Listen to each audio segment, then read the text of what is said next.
Hello दोस्तों, स्वागत है आपका समुद्र क्लासेस में। उम्मीद करता हूँ आप लोग स्वस्थ होंगे और अच्छे होंगे, सावन का आनंद ले रहे होंगे। आज हम लोग साइंस के वन लाइनर सीरीज से संबंधित अगले टॉपिक पर चलेंगे। साइंस का जो वन लाइनर सीरीज चल रहा था उसके अंतर्गत हमने फिजिक्स के मैक्सिमम टॉपिक्स या मैक्सिमम चैप्टर्स को कवर कर दिया। अब आप लोग पढ़ के देखेंगे, आप लोग सीखेंगे उससे और परीक्षा में अच्छे अंक प्राप्त करेंगे।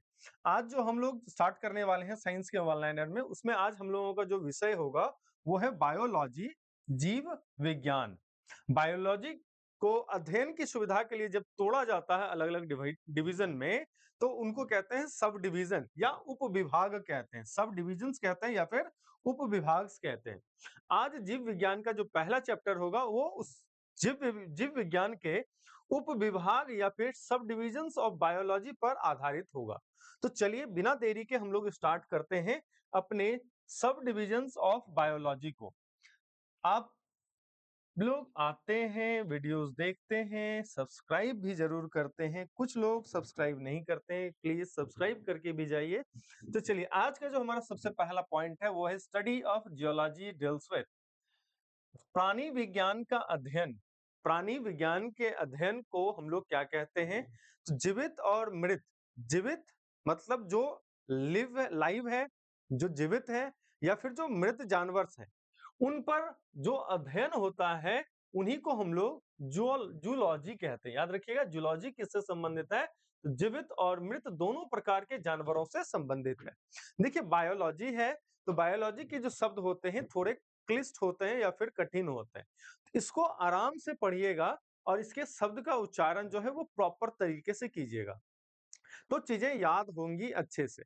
चलिए अगले पॉइंट पर हम बात करते हैं। दूसरा जो पॉइंट है हमारा वो कहता है स्टडी ऑफ बर्ड। बायोलॉजी की वह शाखा जिसमें हम लोग पक्षियों के बारे में अध्ययन करते हैं या बायोलॉजी में अध्ययन करते हैं, तो कहता है पक्षियों का अध्ययन। बायोलॉजी की वह शाखा जिसमें हम पक्षियों का अध्ययन कहते हैं उसे हम पक्षी विज्ञान कहते हैं। क्या कहते हैं? पक्षी विज्ञान कहते हैं या फिर ऑर्निथोलॉजी कहते हैं। ऑर्निथोलॉजी कहते हैं, याद रखिएगा क्या कहते हैं? ऑर्निथोलॉजी भी कहते हैं। स्टडी ऑफ बर्ड्स, पक्षियों का अध्ययन ऑर्निथोलॉजी या पक्षी विज्ञान के अंतर्गत आता है। अगले पॉइंट पर बात करें तो कहता है स्टडी ऑफ इनहेरिटेंस, वंशानुक्रम। वंशानुक्रम का अध्ययन, स्टडी ऑफ इनहेरिटेंस का जो होता है उसको कहते हैं जेनेटिक्स या अनुवांशिकी। जेनेटिक्स या अनुवांशिकी। जिस बायोलॉजी के उपविभाग सब डिवीजन में हम लोग जीन्स के बारे में पढ़ते हैं, क्रोमोसोम्स के बारे में पढ़ते हैं, डीएनए आरएनए के बारे में पढ़ते हैं, उस विज्ञान की शाखा को, उस बायोलॉजी के सब डिविजन्स को हम लोग जेनेटिक्स या अनुवांशिकी कहते हैं।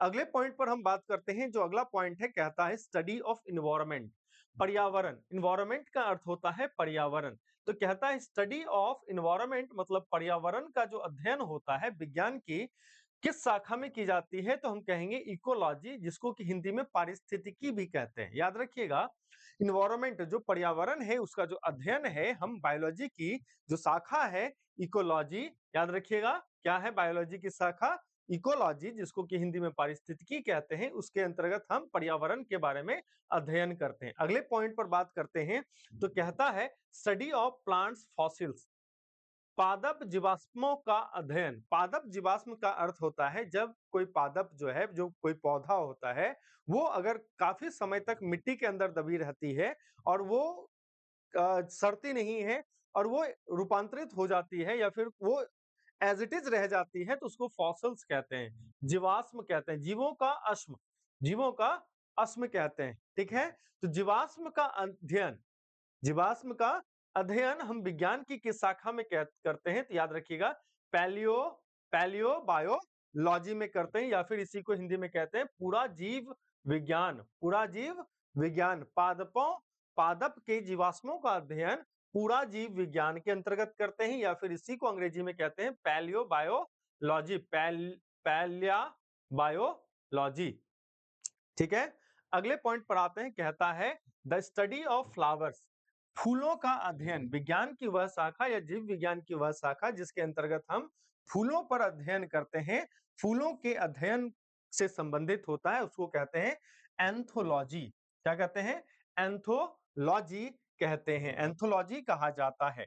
अगले पॉइंट में अगर हम बात करें तो कहता है द साइंटिफिक स्टडी, वैज्ञानिक अध्ययन किस पर हम करें तो इंसेक्ट्स मतलब कीटों पर अगर हम वैज्ञानिक अध्ययन करते हैं तो उसे क्या कहा जाता है तो कहते हैं एंटोमोलॉजी। क्या कहते हैं उसको? एंटोमोलॉजी या कीट विज्ञान कहते हैं। हिंदी में कीट विज्ञान कहा जाता है, अंग्रेजी में इसी को एंटोमोलॉजी कहा जाता है। अगले पॉइंट पर आते हैं तो बात करते हैं, कहता है the subjects of data, the subjects of data set associated with the study of concerning population and humanity. जो जनसंख्या जनसंख्या और मानवता के अध्ययन से जुड़े हुए जो डेटा सेट होते हैं उसको किस विषय के अंतर्गत देखते हैं तो याद रखिएगा डेमोग्राफी कहते हैं। क्या कहते हैं उसको? डेमोग्राफी कहते हैं या जन जनसांख्यिकीय कहते हैं। क्या कहते हैं? जनसांख्यिकी कहते हैं। अगले पॉइंट पर अगर हम बात करें the comparative study of the different cultures, the comparative study of different culture and the scientific explanation is known as. क्या कहते हैं कि विभिन्न संस्कृति, अलग अलग संस्कृति की तुलनात्मक अध्ययन, जो अलग अलग संस्कृतियां हैं उसके तुलनात्मक अध्ययन और वैज्ञानिक व्याख्या, उसकी जो वैज्ञानिक व्याख्या होती है विज्ञान की किस शाखा में करते हैं तो याद रखिएगा नृवंश विज्ञान, नृवंश विज्ञान के अंतर्गत करते हैं या फिर इसी को कहते हैं अंग्रेजी में एथनोलॉजी। एथनोलॉजी कहते हैं अंग्रेजी में, हिंदी में इसको कहते हैं नृवंश विज्ञान। विज्ञान की वह शाखा जिसमें हम लोग किसका अध्ययन? संस्कृतियों के तुलनात्मक अध्ययन और वैज्ञानिक व्याख्या के बारे में जानते हैं, वैज्ञानिक व्याख्या करते हैं, उसको एथनोलॉजी कहते हैं, एथनोलॉजी कहते हैं। चलिए अगले पॉइंट पे आते हैं। अगला पॉइंट क्या कहता है हमारा तो ध्यान से देखिएगा। तो कहता है रेशम के कीटों के पालन को, रेशम का जो कीट हम लोग पालन करते हैं, रेशम जो वस्त्र होता है, रेशमी वस्त्र जो होता है वो कीट से प्राप्त होता है, तो उस पालन को हम लोग क्या कहते हैं याद रखिएगा सेरीकल्चर कहते हैं। क्या कहते हैं? सेरीकल्चर कहते हैं। Rearing silkworm is known as, rearing silkworm is known as sericulture कहते हैं, या फिर कि रेशम के कीड़ों के पालन को कहते हैं हम लोग रेशम उत्पादन, रेशम उत्पादन कहते हैं। अगले पॉइंट पे अगर हम बात करें तो कहता है प्रकृति में पाई जाने वाली जैविक प्रणालियों के गुणों और विधियों का अध्ययन और यांत्रिकी जगत में इस ज्ञान के उपयोग को क्या कहते हैं? याद रखिएगा इसको कहते हैं bionics. The study of properties and method of biological system found in nature, जो नेचर में बायोलॉजिकल सिस्टम है और उसके जो प्रॉपर्टीज हैं, उसके जो प्रॉपर्टीज हैं और मेथड ऑफ बायोलॉजिकल सिस्टम, जो बायोलॉजिकल सिस्टम के जो मेथड्स हैं उसके स्टडी को क्या कहते हैं तो याद रखिएगा बायोनिक्स। और ध्यान में रखना है कि स्टडी प्लस क्या है nature and use of this knowledge, इस नॉलेज का यूज जो है मैकेनिकल वर्ल्ड में हम लोग किस प्रकार करते हैं तो उसको कहते हैं बायोनिक्स कहते हैं। अगले पॉइंट पर बात करें तो कहता है Honey bees are used in, Honey बीज जो मधुमक्खियां होती हैं वो किस में प्रयोग में लाए जाते हैं, किस उपयोग में लाई जाती है तो याद रखिएगा एपीकल्चर, एपीकल्चर में आता है उपयोग में। अगर हम बात करें फ्लावर कल्टीवेशन, फूलों की खेती, तो फूलों की खेती को कहते हैं फ्लोरीकल्चर। क्या कहते हैं? फ्लोरीकल्चर या फिर पुष्प उत्पादन, फूलों की खेती को क्या कहते हैं? फ्लोरीकल्चर या फिर पुष्प उत्पादन कहते हैं। आगे आगे अगर हम बात करें जो फसल का उत्पादन होता है, क्रॉप कल्टीवेशन होता है, उसको क्या कहते हैं? एग्रोनोमी। क्या कहते हैं? एग्रोनोमी या कृषि विज्ञान कहते हैं। याद रखिएगा कि जो फसल का उत्पादन है, क्रॉप कल्टीवेशन है, उसको हम लोग एग्रोनोमी कहते हैं, हिंदी में उसी को कृषि विज्ञान कहा जाता है। अगले पॉइंट पर बात करें तो कहता है वेजिटेबल कल्टीवेशन, जो सब्जी होता है, सब्जी के उत्पादन को हम लोग क्या कहते हैं तो याद रखिएगा जैतून उत्पादन, ऑरिकल्चर, ऑलेरी ऑलेरी कल्चर कहते हैं। याद रखिएगा क्या कहते हैं वेजिटेबल कल्टीवेशन को? ऑलेरी कल्चर कहते हैं। और हिंदी भी आपको याद रखना है, साथ ही अंग्रेजी भी याद रखना है। कारण क्या होता है, इसी को कभी-कभी हिंदी में अनुवाद करके दे देता है, मतलब इसी का हिंदी फॉर्मेट आपको दे देगा, ओलेरी कल्चर लिख के दे देगा। तो आपको यहाँ पर याद रखना होगा कि वेजिटेबल कल्टीवेशन मतलब सब्जी उत्पादन से जो संबंधित है, वो है आपका ओलेरी कल्चर संबंधित है। अगर हम आगे बात करें तो कहता है फ्रूट्स कल्टीवेशन, फलों की खेती, जो फलों की खेती होती है वो किससे संबंधित है? पोमोलॉजी। अभी जस्ट मैंने बताया जैसे ऑलरेडी कल्चर है, तो यहाँ पर अंग्रेजी में लिखा हुआ है पोमोलॉजी, और इसी को यहाँ पर देखिएगा लिखा हुआ है पोमोलॉजी। तो इसी तरह से परीक्षा में जो है कभी-कभार पूछ लिया जाता है, डायरेक्ट जो है इंग्लिश को ही हिंदी फॉर्मेट में करके आपको दे देगा, तो वहां पर आपको कंफ्यूज नहीं होना है, आपको इंग्लिश टर्म भी याद रखना है और हिंदी टर्म भी याद रखना है। अगले पॉइंट पर चलते हैं, तो कहता है पीसी कल्चर। पीसी कल्चर किससे संबंधित है? तो याद रखेंगे मत्स्य उत्पादन। मत्स्य उत्पादन या मत्स्य पालन से संबंधित जो है वो क्या है? आपका पीसी कल्चर है। आगे अगर हम पॉइंट पर बात करें तो कहता है बागवानी, हॉर्टिकल्चर। हॉर्टिकल्चर जो है वह किससे संबंधित है? तो याद रखेंगे बागवानी मतलब फ्लावर, पुष्प उत्पादन से संबंधित है। अगले पॉइंट पर चलते हैं। अगला पॉइंट हमारा क्या कहता है, तो थोड़ा ध्यान से देखिएगा। तो कहता है भाषा विज्ञान। भाषा विज्ञान क्या होता है? तो याद रखिएगा भाषा संरचना और उसके इतिहास का अध्ययन जिस विज्ञान की शाखा में करते हैं उसको हम लोग भाषा विज्ञान कहते हैं, या फिर फियोलॉजी कहते हैं। याद रखिएगा क्या कहते हैं? फियोलॉजी कहते हैं। Study of language structure and it's history. भाषा की जो संरचना होती है उसका और इसके इतिहास का जो अध्ययन करते हैं उसको हम लोग फियो फिलोलॉजी कहते हैं। फिलोलॉजी याद रखिएगा, फिलोलॉजी कहते हैं। अगले पॉइंट पर बात करें तो कीट विज्ञान, एंटोमोलॉजी। एंटोमोलॉजी किससे संबंधित है? तो कीटों के अध्ययन से संबंधित है, याद रखना है। स्टडी ऑफ इंसेक्ट्स जो क्या कहलाता है? एंटोमोलॉजी कहलाता है। अगले पॉइंट पर बात करें इकोनोग्राफी या प्रतिमा विज्ञान।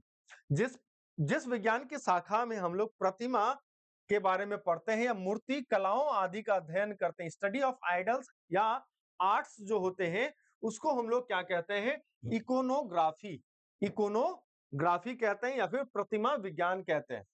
लेक्सी लेक्सिकोग्राफी याद रखिएगा, लेक्सिकोग्राफी जो है वो किससे संबंधित है? तो कॉम्प्लीएशन ऑफ डिक्शनरी, शब्दकोश संकलन से संबंधित है। मतलब शब्दकोश विज्ञान जो हमारे पास डिक्शनरीज होते हैं किससे संबंधित है? तो शब्दकोश विज्ञान किससे संबंधित है? याद रखिएगा शब्दकोश संकलन से संबंधित है। अगले पॉइंट पर बात करें, it is produced through viticulture. Viticulture से हम क्या प्राप्त करते हैं या विटिकल्चर से हमें क्या प्राप्त होता है? तो याद रखिएगा अंगूर, ग्रेप्स जो है विटिकल्चर से प्राप्त होता है। अगले पॉइंट पर बात करें तो कहता है वर्मी कल्चर की बात कर रहा है। तो वर्मी कल्चर किससे संबंधित है? तो वर्म कौन सा? तो याद रखिएगा the science of raising worms. कृमियों के पालन का जो विज्ञान होता है, जो कृमि होते हैं उसके पालन को हम लोग वर्मी कल्चर करते हैं। और vermi culture, in vermi culture the worms generally used, जो वर्म्स हैं वो किस प्रकार के वर्म्स का यूज होता है? तो याद रखिए अर्थ वर्म्स का प्रयोग होता है, जिसको हम लोग हिंदी में केंचुआ कहते हैं, जो बरसात के मौसम में आपको अक्सर दिख जाएगा। केंचुआ को कृषि का मित्र भी कहा जाता है। याद रखिएगा केंचुआ को कृषि का मित्र भी कहा जाता है। अगले पॉइंट पर अगर हम बात करें, जेनेटिक्स डील्स विथ, जेनेटिक्स जो है अनुवांशिकी जो है वह उस किसका अध्ययन है या फिर अनुवांशिकी क्या है? तो हेरिडिटी एंड वेरिएशंस। हेरिडिटी एवं वेरिएशंस मतलब अनुवांशिकता और विविधताओं से संबंधित है। अनुवांशिकता और विविधताओं से संबंधित है। अगले पॉइंट पे बात करें, वृद्धावस्था और उम्र बढ़ने से संबंधित अध्ययन की शाखा। The branch of study, the branch of study dealing with old age. Old age मतलब वृद्धावस्था। एंड एजिंग इज कॉल्ड, तो याद रखिएगा इसको कहते हैं हम लोग जरा चिकित्सा। क्या कहते हैं इसको? जरा चिकित्सा या जीरो जीरोन्टोलॉजी, जीरोन्टोलॉजी कहते हैं। अगले पॉइंट पर बात करें तो pedology is the science related to the study of. Pedology जो है वो साइंस में किस विभाग पर शोध करने के लिए प्रयोग में आता है या फिर किस विभाग पर स्टडी करते हैं? तो सॉइल्स, मिट्टी पर अध्ययन को हम लोग क्या कहते हैं?